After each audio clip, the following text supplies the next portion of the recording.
श्रीराम जय जय राम। आनंद कशामुळे मिळतो? सृष्टी शून्यापासून निर्माण झाली. आपली ही मूळ स्थिती तीच आहे. म्हणून आपण शून्याकडे जाण्याचा प्रयत्न करावा, म्हणजेच स्वानंदात राहावे. पण ते आपल्या हातून होत नाही. कर्म करीतच राहावे असे वाटते. प्रपंचाची दगदग झाली म्हणजे आपण दूर जाऊन बसतो. पण मनाची तळमळ त्यामुळे नाहीशी झाली नाही तर काय उपयोग? याकरता मनाची स्वस्थता कशाने येईल ते पाहावे. आपण कुणाला नको आहे. आपल्याला आनंद हवा आहे खरा, परंतु तो मिळवण्यासाठी जे करायला पाहिजे ते आपण करीत नाही. नोकरी नको आणि खायला हवे हे कसे शक्य आहे? खरोखर प्रपंचाच्या या अगणित उपाधीतून सुटून जो स्वास्थ्याकडे जातो तो धन्यच होय. मनाच्या विरुद्ध गोष्टी झाल्या की लगेच आपल्या आनंदात बिघाड येतो. याकरता आपल्या इच्छेविरुद्ध घडले तरी माझे स्वास्थ्य बिघडणार नाही इकडे पाहावे. याला एकच उपाय आहे आणि तो म्हणजे माझी इच्छाच मी नाहीशी करणे. कोणतीही वस्तू मिळावी किंवा अमुक एक गोष्ट घडावी ही बुद्धीच ठेवू नये. जोपर्यंत हवा आहे तोपर्यंत स्वास्थ्यापासून आपण दूर आहोत असे समजावे. महत्वाकांक्षा खुशाल धरावी, पण त्यामुळे मनाला त्रास होऊ देऊ नये.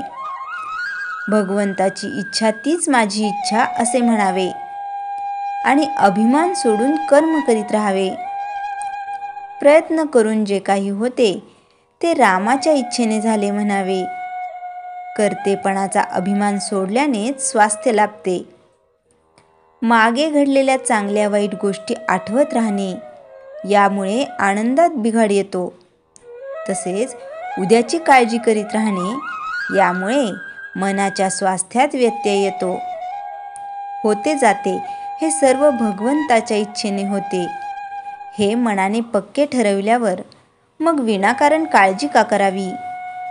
दुःख करणे अथवा न करणे हा मनाचा धर्म असल्यामुळे ज्या माणसाने मनाला योग्य वळण दिले आहे तो प्रत्यक्ष दुखणे भोगीत असताही आनंदात राहू शकेल. म्हातारपणी तर आनंद हे मोठे शक्तिवर्धक औषध आहे.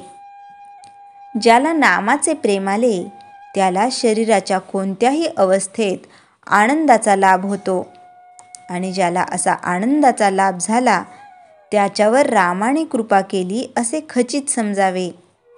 भगवंतासाठी एकच दान खरे आहे आणि ते म्हणजे आत्मदान होय. सतत भगवंताच्या नामात राहून देहाची विस्मृती होणे हा आत्मदानाचाच प्रकार आहे. श्रीराम जय जय राम। चैतन्यवाणी। वाणीने नाम घ्यावे व मनाने स्मरण करावे या दोन्हीचा मेळ असावा. श्रीराम जय जय राम। जयाच्या जनी जन्मनामार्थ झाला, जयाने सदा वासनामात केला.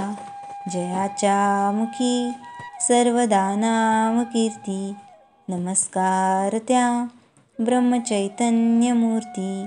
श्रीराम जय जय राम।